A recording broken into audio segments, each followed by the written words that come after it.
அதிமுகவில் இருந்து நீக்கப்பட்ட செங்கோட்டையன் தாவேகாவில் இணைய உள்ளதாக தகவல் வெளியாகியிருக்கிறது. செங்கோட்டையன் மற்றும் தாவேகா சார்பில் அதிகாரப்பூர்வமாக உறுதிப்படுத்தப்படாத இந்த தகவல் தற்போது ஊடகங்களில் அதிகமாக பேசப்பட்டு வருகிறது. பிரிந்து சென்றவர்களை அரவணைக்காமல் செய்யாததே அதிமுகவின் தேர்தல் தோல்விக்கு முக்கிய காரணம் என்ற குற்றச்சாட்டை முன்வைத்து பொதுவெளியிலேயே கட்சி பொதுச் செயலாளர் எடப்பாடி கே பழனிசாமி மீது அதிருப்தி தெரிவித்தார் செங்கோட்டையன். அது மட்டுமல்லாமல் பொதுச் செயலாளருக்கே காலக்கெடுவையும் விதித்தார். இதனால் செங்கோட்டையனிடம் இருந்த கட்சி பதவிகள் அனைத்தையும் பறித்தார் எடப்பாடி பழனிசாமி. இதைத் தொடர்ந்து பசும்பொன்னில் தேவர் ஜெயந்தி நிகழ்ச்சியில் சசிகலா, டிடிவி தினகரன், ஓ பன்னீர்செல்வம் ஆகியோரை சந்தித்து பேசியதால் கட்சியிலிருந்தே செங்கோட்டையனை நீக்கினார். அதிமுகவிலிருந்து நீக்கப்பட்டவர்கள் எடப்பாடி பழனிசாமிக்கு எதிராக குரல் எழுப்பி வரும் நிலையில் கூட்டணியில் முக்கிய அங்கம் வகிக்கும் பாஜகவும் ஒருங்கிணைப்பு அவசியமானது என்றும் வலியுறுத்தி வருகிறது.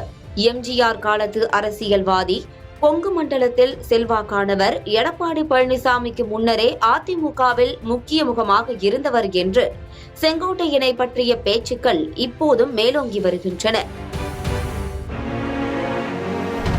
இது எடப்பாடி பழனிசாமிக்கு உகந்ததாக இல்லை.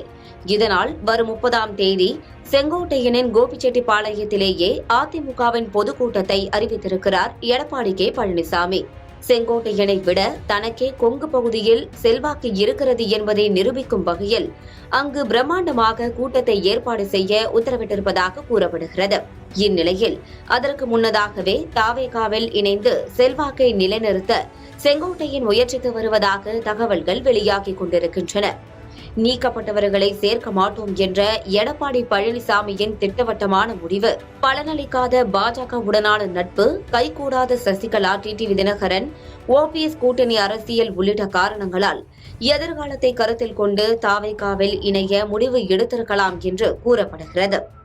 செய்தித்தாள்களில் வந்த தகவல் போலவே ஒரு பத்திரிகையாளராக நம்முடைய சோர்ஸ்ல செக் பண்ணும் போதும் இந்த ஒரு பேச்சுவார்த்தை அதிமுகவோட முன்னாள் மூத்த தலைவர்களில் ஒருவருமான செங்கோட்டையன், அதே போல தாவேகா கட்சி தரப்பிலும் 2 தரப்பிலும் பேச்சுவார்த்தைகள் நடைபெற்று வருவதாக நமக்கும் ஒரு உறுதியான தகவல் கிடைக்கப்பெற்றிருக்கிறது. 2 தினங்களுக்கு முன்பாக செங்கோட்டையன் தாவேகாவில் உள்ள ஒரு முக்கிய தலைவருடன் ஒரு நீண்ட ஆலோசனையில் ஈடுபட்டிருந்ததாகவும் தகவல் வெளியாகியுள்ளது.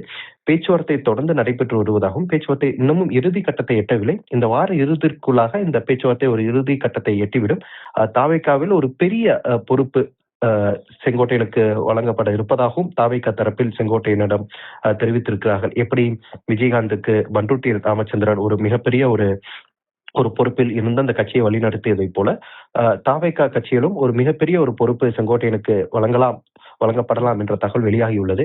செங்கோட்டையன் தனியாக விஜய் கட்சிக்கு செல்லாமல் செங்கோட்டையன் விஜய் கட்சிக்கு சென்றவுடன் ஒரு முக்கிய பொறுப்பு பெற்றவுடன் இன்னமும் அதிமுக, அதே போல அமமுக, அதே போல ஓபிஎஸ் அணியில் உள்ள டிஸ்கிரண்டில்ட் லீடர்ஸ், அதாவது ஒரு எந்தெந்த தலைவர்கள்லாம் சற்று மன உளைச்சலில் இருக்கிறார்களோ அல்லது கருத்து வேறுபாடில் இருக்கிறார்களோ அவர்களை விஜய் கட்சிக்கு கொண்டு செல்வதற்கான ஒரு முக்கிய பணியை செங்கோட்டையன் மேற்கொள்வார் என்ற தகவலும் வெளியாகியிருக்கிறது. அதே வேளையில் அனுபவம் வாய்ந்த கொங்கு மண்டலத்தில் அறியப்படும் அரசியல்வாதி செங்கோட்டையனை கட்சியில் இணைப்பது பலன் தரும் என தாவேகா தரப்பில் நினைப்பதாக கூறப்படுகிறது. தற்போது விஜய்க்கு அடுத்த நிலையில் இருக்கும் நிர்வாகிகள் அரசியலில் இவரை போன்று பழுத்த அனுபவசாலிகள் அல்ல.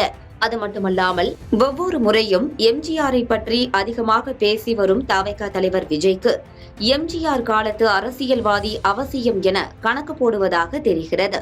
கடவுளா விஜயை பார்த்து தரிசனத்துக்கு காத்துக்கிட்டு இருந்து அவர் சீஃப் மினிஸ்டர் ஆகணும் அப்படின்னு சொல்லணும். அவ்வளவுதான், வேற என்ன. அவர் ஏடிஎம்கே பத்தி எல்லாம் பேசுறதுக்கான இது இருக்காதுங்க, அங்க ஸ்பேஸ் இருக்காது, பேசவும் கூடாதுன்னு சொல்லுவோம். நம்ம தலைவரே பேசுறதுல நீங்களும் பேசக்கூடாது, நம்மளோட டார்கெட் டிஎம்கே, திரும்பி வேணா டிஎம்கே நீங்க டார்கெட் பண்ணுங்க. அதை அவர் கொஞ்சம் திரும்பி கத்துக்கணும்னு நினைக்கிறேன். அவர் டிஎம்கேக்கு எதிராக பேசி எவ்வளவு வருஷம் ஆச்சு எனக்கு தெரியல. ஸோ அது அவர் கொஞ்சம் லேர்ன் பண்ணணும், அல்லது புதுசா பேச ஆரம்பிக்கணும். அப்புறம் அவர் பிஜேபி மேல பாசம் இருக்குது, அது கூட விஜய்க்கு கொஞ்சம் பிரச்சனையாக்கலாம். ஏன்னா பிஜேபியை அவர் ரொம்ப புகழ்ந்து பேசிக்கிட்டு இருக்காரு, பிஜேபி கட்டுப்பாடுல இருக்காருங்கிற பேச்சுலாம் இருக்குது. அவரு தாவேக்காக்கு போனா நீங்க பிஜேபியோட பி டீமான விஜயை கேட்கறதுக்கான வாய்ப்பு கூட எனக்கு இருக்கிறதா தோணுது. ஆனால் இதெல்லாம் தற்போது வரை அதிகாரப்பூர்வமாக எதுவும் சொல்லப்படவில்லை. தேர்தல் நெருங்கும் நேரத்தில் இதுபோன்ற தகவல்களை தவிர்க்கவும் முடியவில்லை.